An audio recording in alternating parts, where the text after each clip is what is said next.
Hello, hello. Let's talk a little bit about structure in your speeches.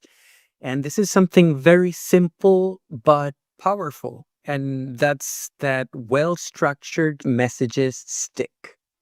If your speech is clearly organized, it's easier for your audience to follow along. And remember to connect with what you're saying. Whether you're talking about your career goals or maybe the impact you want to make, structure makes your ideas more persuasive and impactful.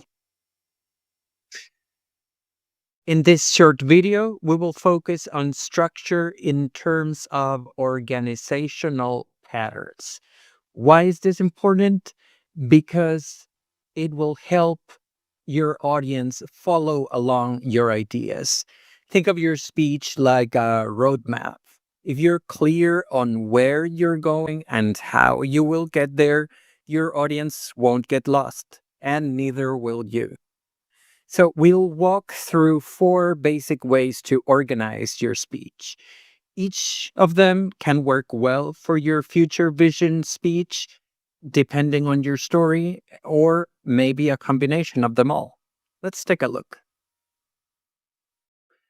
We will cover the chronological pattern, the spatial pattern, topical, and cause and effect. Take notes as you listen so that you can answer the quiz afterward, and also because it will help you choose the pattern that better flows with your structure. So, as you hear me explaining to them, think about your story, think about the journey that you want to describe, and think about how the points may fit best in one or another of these. Okay, so let's begin with perhaps the easiest to grasp, and that is the chronological structure. The chronological, as the name suggests, moves through time. It can move from past, present to future, and it's a great choice if your speech involves a story that unfolds step by step. So, here on the slide, you can see how a person, hypothetical speech that I came up with, starts in high school, moves on to graduation, and then moves on to the next few years. And there you can see a mini outline example.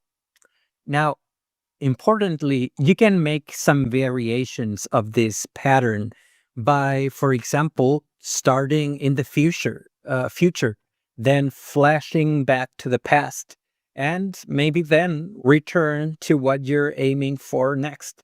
Remember, the idea is that the speech is yours, that you created in a way that feels like it's your own. And in the chronological organizational pattern, you will still follow a time based logic, but you will allow yourself a more creative flow. Let's go on to the next. That is the spatial structure, spatial space. So it organizes your speech and your points in terms of space or location.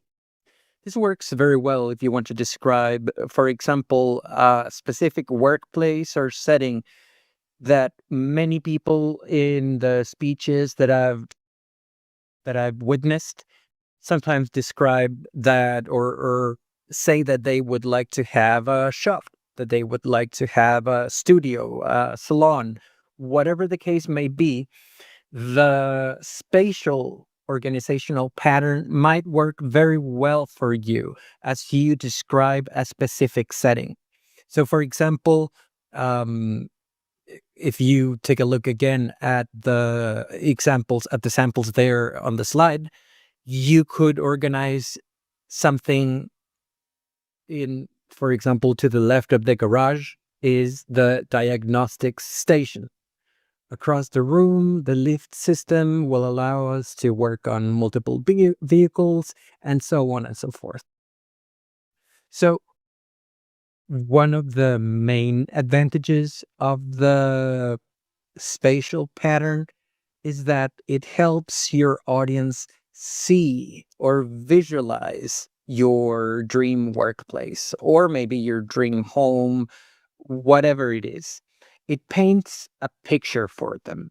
And again, if you think creatively, remember that you don't need to use just one of these patterns to the exclusion of the others.